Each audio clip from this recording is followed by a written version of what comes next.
Bonjour à toutes et à tous. Bienvenue à cette présentation portant sur l'influence de la religion et du système des castes sur différents aspects de la gestion des ressources humaines en Inde, réalisée dans le cadre du cours Relations humaines dans les affaires internationales. Notre présentation aujourd'hui se divise en 7 sections que vous pouvez voir à l'écran. Donc, nous présenterons brièvement l'Inde et ses relations avec le Canada. Nous ferons ensuite un bref aparté sur les lois en matière de GRH en Inde. Par la suite, le thème de la religion et de la GRH en général et en Inde sera présenté.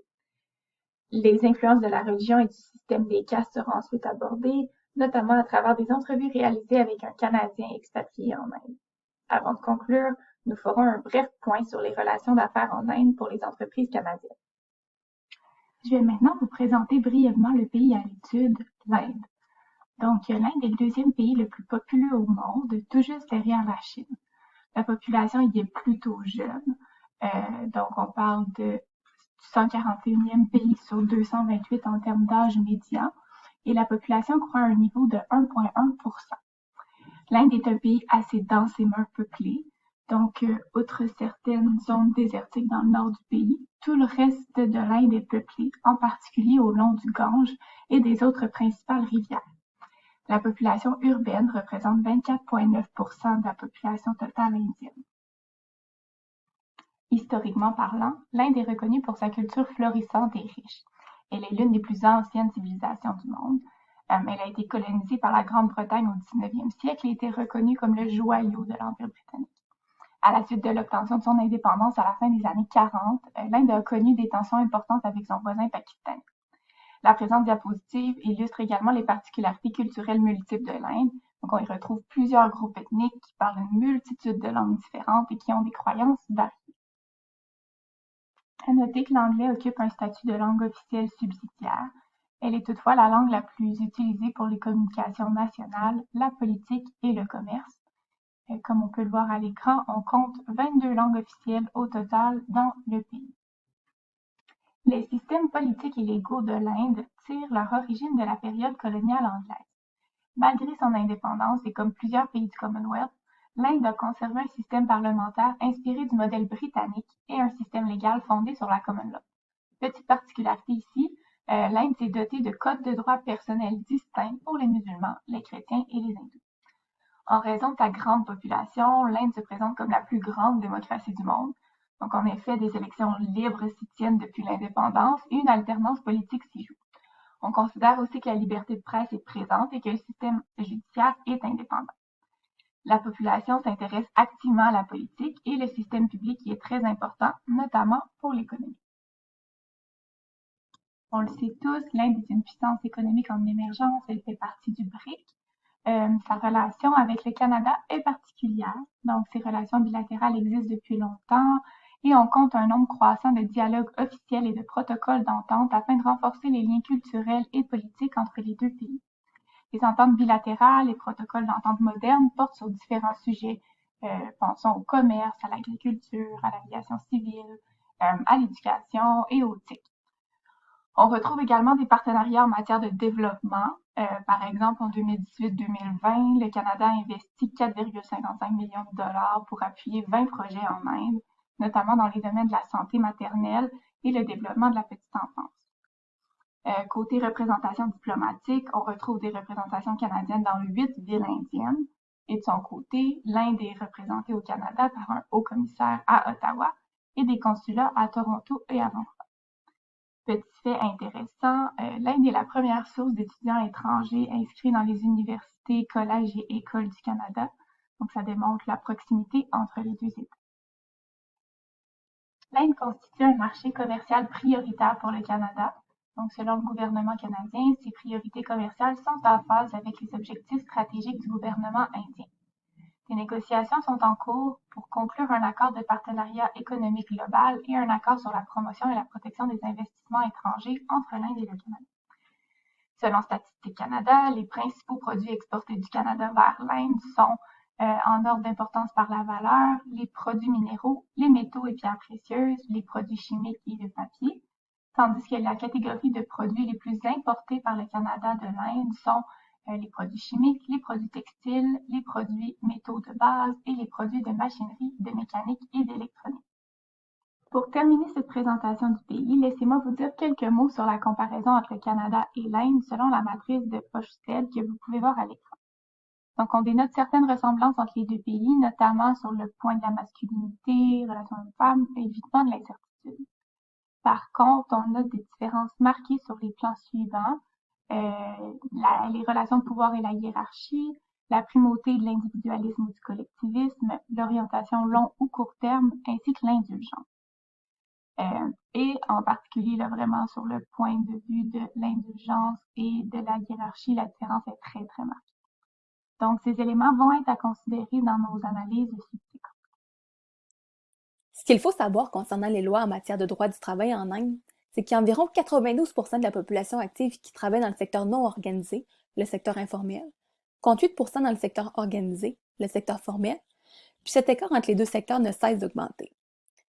Le secteur formel, ça comprend les entreprises enregistrées, donc le gouvernement, des entreprises publiques, puis certaines entreprises privées. Ça veut donc dire que 92% des travailleurs ne sont pas couverts par des lois du travail. Ça peut donc laisser place à une précarité des emplois, à de l'exploitation, à une violation des droits et de l'absence de protection ou de recours. Ça a d'ailleurs été prouvé que le niveau de production est moins dans le secteur informel que dans le secteur formel.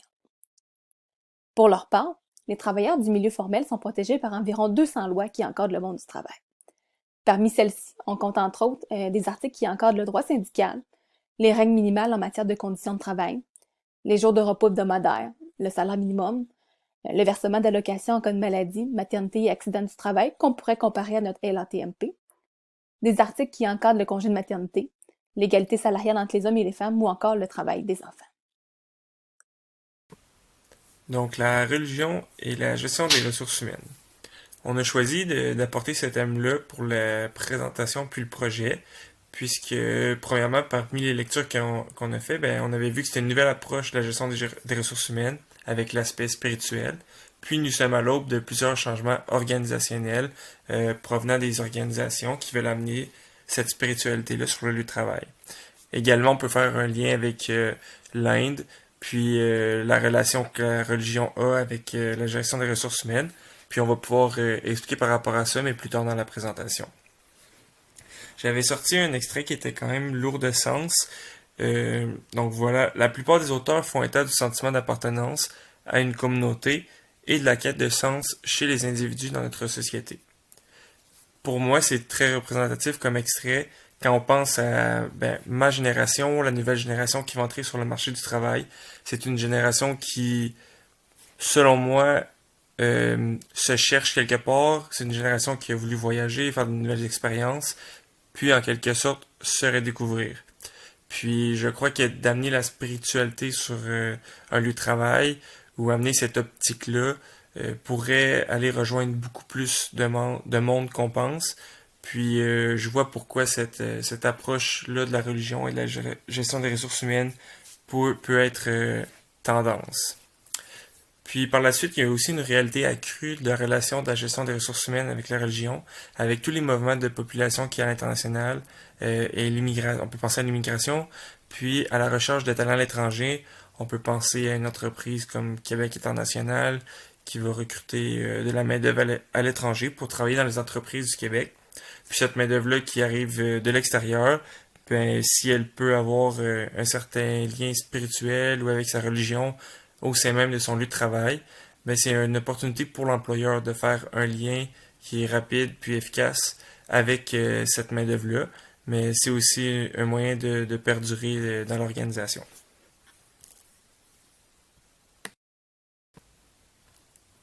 Pour continuer dans la même optique de la religion et de la gestion des ressources humaines, on a vu aussi que les organisations tendent à utiliser l'aspect spirituel de la religion comme un outil dans la gestion des ressources humaines. J'ai souligné ici l'aspect spirituel, puisque souvent c'est ce qui va être mis de l'avant, contrairement à un peu l'aspect physique de la religion. Donc on cherche plus à aller chercher de façon psychologique un lien avec l'employé et son milieu de travail. Puis avec ça, on va rejoindre le bien-être de cet employé.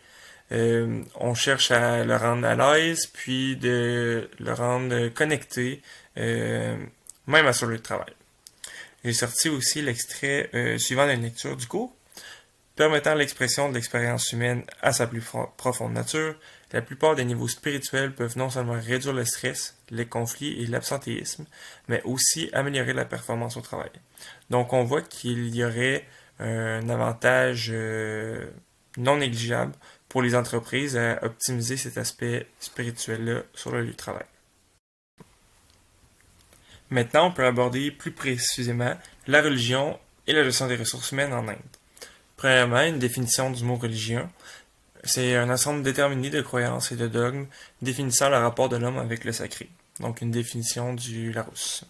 Puis par la suite, on a vu au cours de la séance 6 que la pratique religieuse s'inscrit dans une pratique qui est dite spirituelle. Donc une réalité autre que la matière. Encore une fois, définition du Larousse. On a également vu à la séance 6 qu'il y a une perspective individuelle et collective qui coexiste avec ce lien.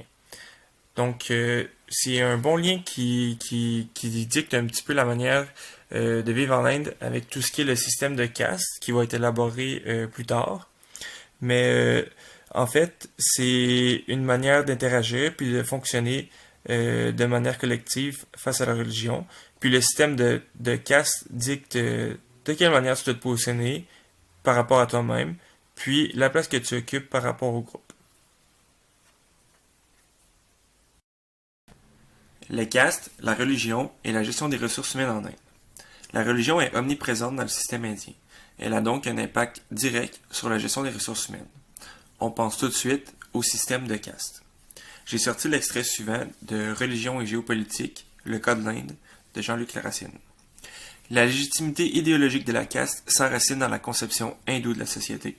Elle a donc assurément une dimension religieuse, mais elle est aussi un élément structurant de la société, une entité sociologique, voire socio-économique.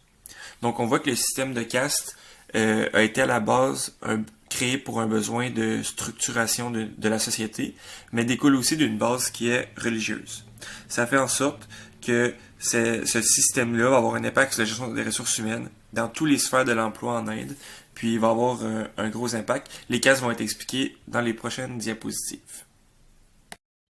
Le système de castes de l'Inde est une des plus anciennes formes de stratification sociale qui existe depuis plus de 3100. Le système divise les hindus en groupes hiérarchiques basés sur leur karma et le dharma.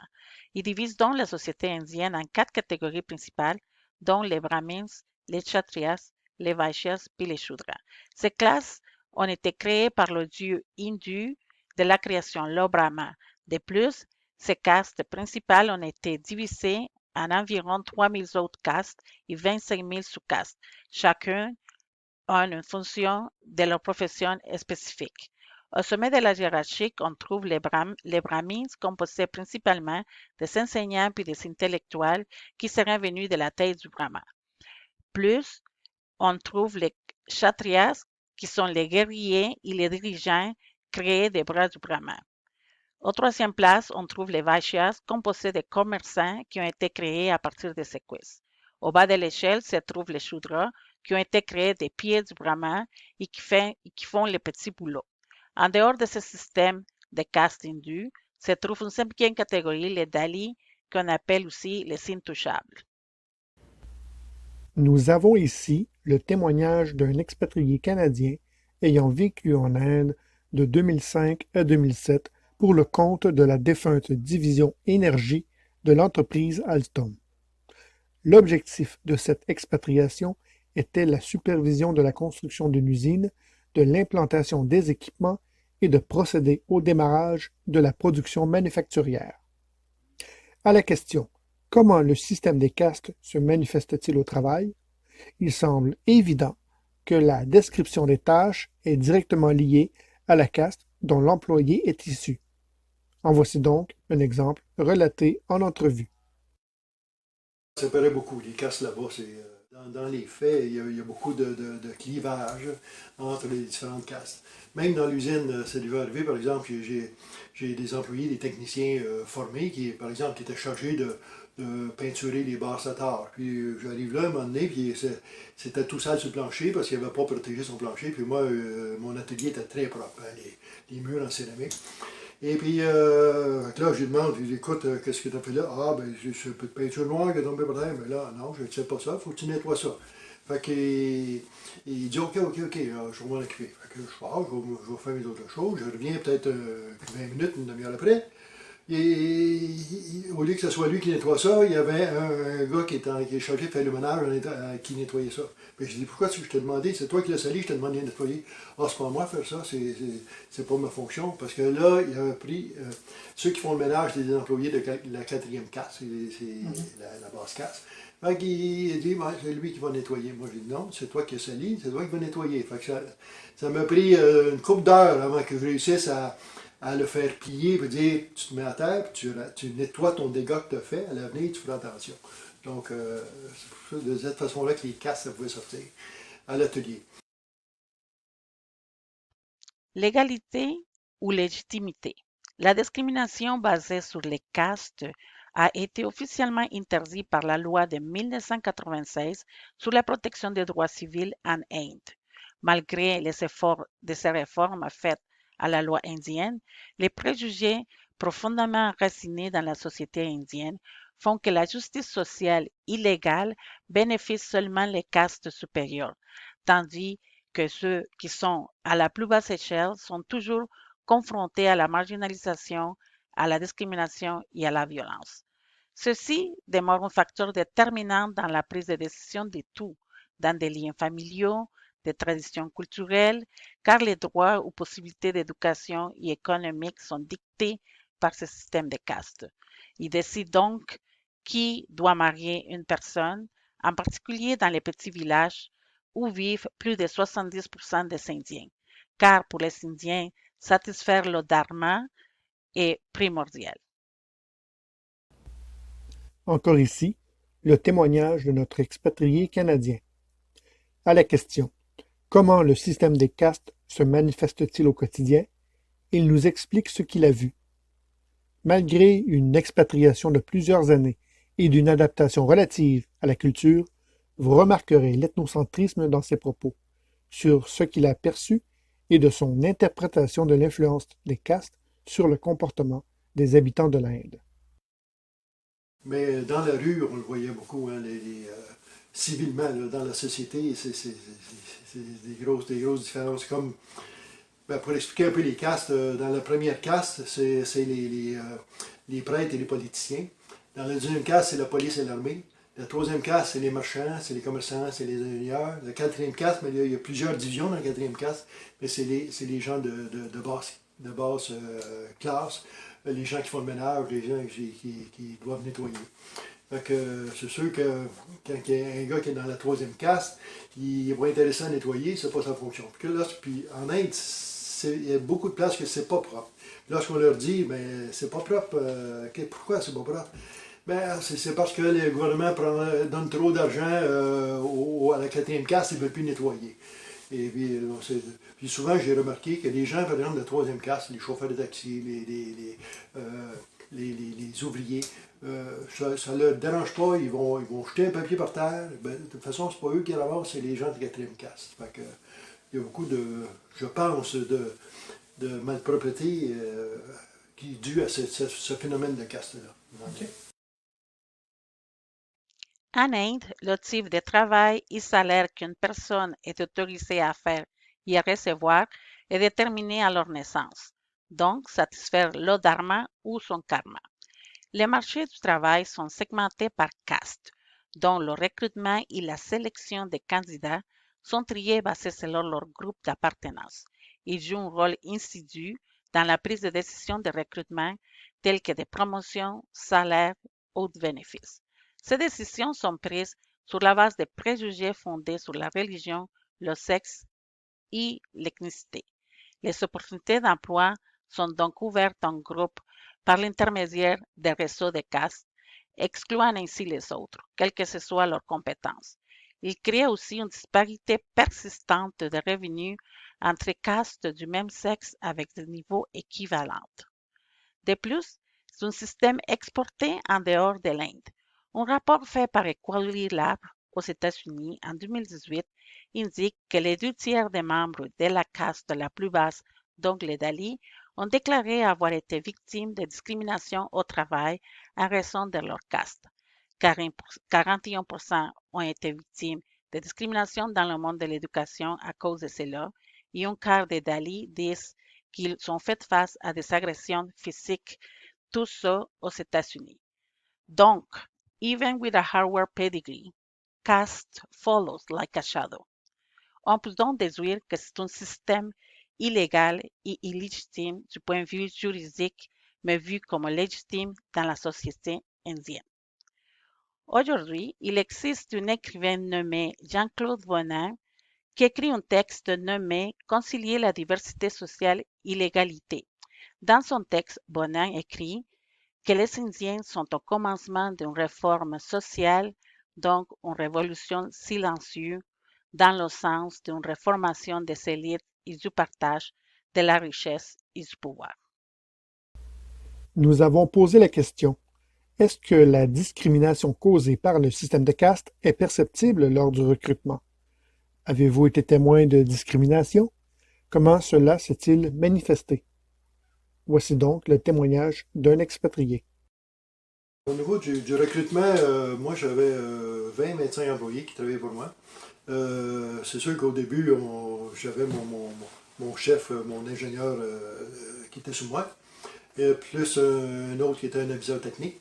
Mais bon, il a fallu faire des applications. Les ressources humaines ont fait des mises en candidature. Puis là, on a eu peut-être, je ne sais pas, une cinquantaine d'employés qui sont venus pour nous consulter. On s'est aussi déplacé, par exemple, à Bhopal, dans les villages environnants, pour aller rencontrer les employés. Et puis, on s'est fait une échelle d'évaluation. Et puis, on passait chaque employé, on le questionnait en anglais, mais souvent aussi en hindi, parce qu'il y en a beaucoup qui parlent anglais, mais pas trop facilement. Puis mon ingénieur, lui, il parlait hindi, c'était un Indien. Donc, il passait les entrevues, puis on arrivait à la fin de l'entrevue, puis il disait: Ah, ben celle-là, il m'intéresse, je l'aime pas mal. Puis là, mon ingénieur, il disait: Non, je pense qu'il n'est pas bon, OK. Fait que on passait souvent. Ah, des fois, on s'entendait, puis peut-être la moitié du temps, je trouvais que le candidat était bon, puis lui, il disait: Ah, pas tellement. Puis là, j'ai fini par comprendre que c'est parce qu'il n'était pas dans le bon groupe, dans la bonne famille, dans le bon nom. Il ne s'appelait pas Patel, il ne s'appelait pas Tel. Fait que, il y avait beaucoup de choix qui étaient faits, discrimination, parce que ça vient de telle région, Donc, c'est très fort là-bas. Ça marche beaucoup. Pour démontrer l'adaptation nécessaire au niveau des relations humaines des entreprises canadiennes qui veulent faire des affaires en Inde, j'ai voulu exprimer la situation sous la forme d'un code à respecter qui va comme suit. De ma famille, je parlerai. La religion, j'éviterai. Avant une réunion, du thé, je boirai. La hiérarchie, je respecterai. Des instructions, je donnerai. Étirés seront les délais. En retard seront mes collègues. Solliciter les idées des autres, j'éviterai. Récompensés seront les amis des patrons. Baisser sera la tête des employés. Étant jeune, inexistante sera ma crédibilité. Masculin seront les patrons. Couvertes seront mes jambes et mes épaules. L'adaptation nécessaire peut donc se traduire en différents points qui vont être ici expliqués d'un point de vue diatique. En Inde, on évite de discuter de la religion vu les tensions entre les musulmans et les hindous. Au Canada, on parle également peu de religion, comme c'est moins présent dans nos vies, mais toutefois, on évite de parler de politique. Concernant la proximité, en Inde, les collègues se tiennent beaucoup plus près qu'au Canada, quoique de ce temps-ci, c'est pas mal partout à 2 mètres. En Inde, les femmes portent la tenue typique en étant bien couvertes des épaules jusqu'aux pieds, alors qu'au Canada, dans un contexte professionnel, c'est une tenue habillée qui est de mise. Donc, pas rare qu'on voit des femmes qui portent la robe ou la jupe, accompagnées d'une chaussure à talons hauts. À propos du style de gestion, la hiérarchie et l'expérience sont très valorisées en Inde. Ce sont donc souvent les personnes qui sont plus âgées qui ont accès à des postes supérieurs, et les instructions sont données par le haut et exécutées par le bas. C'est ce qu'on appelle un style de gestion descendant. Au Canada, la tendance est à autre chose. C'est donc pas rare qu'on voit un jeune diplômé qui occupe un poste supérieur, puis des activités remue-ménage sont souvent organisées dans les entreprises. Ce sont donc tous les employés qui sont invités à partager leurs idées, et c'est ce qu'on appelle un style participatif. En Inde, les femmes n'ont malheureusement pas accès aux mêmes opportunités professionnelles que les hommes. La plupart d'entre elles restent à la maison, puis celles qui ont un emploi occupent un poste principalement administratif. Au Canada, on prône l'égalité des sexes, du moins on tente. Il y a plusieurs entreprises qui ont des politiques d'égalité en emploi. Il y a plusieurs femmes qui occupent des postes de haut niveau dans différentes entreprises. Il reste toutefois du travail à faire pour éliminer ce plateau de verre. La gestion du temps est également différente. En Inde, c'est pas rare qu'il y ait des employés qui sont en retard puis que les délais soient étirés. Au Canada, au contraire, c'est plutôt mal vu d'être en retard puis de ne pas réussir à fournir les livrables à temps. Finalement, l'attribution de promotion se fait de manière différente entre les deux pays. En Inde, ce sont surtout les amis des patrons qui obtiennent des promotions, puis ceux-ci s'en attendent, alors qu'au Canada, c'est la performance qui peut justifier une promotion. J'ai trouvé également pertinent de vous partager les tendances en matière de gestion des ressources humaines dans les entreprises indiennes, principalement dans les PME, sur 5 aspects. D'abord, l'évaluation de la performance. Plusieurs PME ne font pas d'évaluation de la performance et la majorité des entreprises qui utilisent ce processus le font de manière informelle, basée sur des observations et des discussions. Les moyennes entreprises utilisent davantage de systèmes de récompense que les petites, et c'est principalement en raison des moyens financiers qui sont disponibles. Les principales récompenses attribuées sont l'augmentation de salaire annuel et les primes annuelles, comme au Canada. La reconnaissance publique est plutôt peu utilisée. Les PME préfèrent embaucher des personnes qui sont déjà formées qu'avoir à former eux-mêmes. Toutefois, comme la pénurie de main-d'œuvre semble se faire sentir pour des postes qui nécessitent certaines qualifications, la formation se fait principalement à l'interne, donnée par le propriétaire ou par un des supérieurs immédiats. Les employés ont la chance d'évoluer dans l'entreprise par l'accès à des promotions ou des transferts au sein de l'entreprise, par l'enrichissement ou l'élargissement des tâches. Finalement, le dernier point a été ajouté pour faire un clin d'œil à la pandémie actuelle. Au Québec, le télétravail est fortement encouragé, quoique les chiffres démontrent que la proportion des employés qui doivent se rendre au travail, vu les besoins opérationnels, est plutôt élevée. En Inde, c'était seulement 10% des employés des entreprises privées qui ont eu droit d'être en télétravail. La proportion est donc plus élevée si on isole le domaine des technologies de l'information, mais on voit que le télétravail n'est pas aussi tendance qu'ici, en période de pandémie. D'ici 2050, il est anticipé que l'Inde, qui fait partie du BRICS avec le Brésil, la Russie, la Chine et l'Afrique du Sud, sera parmi les 3 plus grandes économies du monde en termes de PIB et en termes de parité du pouvoir d'achat. On ne peut donc qu'anticiper une augmentation des échanges commerciaux avec le Canada. Conséquemment, la question suivante se pose. Comment les entreprises canadiennes devraient-elles se comporter envers l'Inde pour, à la fois, demeurer un partenaire commercial de premier plan et s'assurer que les règles en matière d'équité et d'égalité au travail, valorisées par la société canadienne, soient respectées par ses partenaires commerciaux?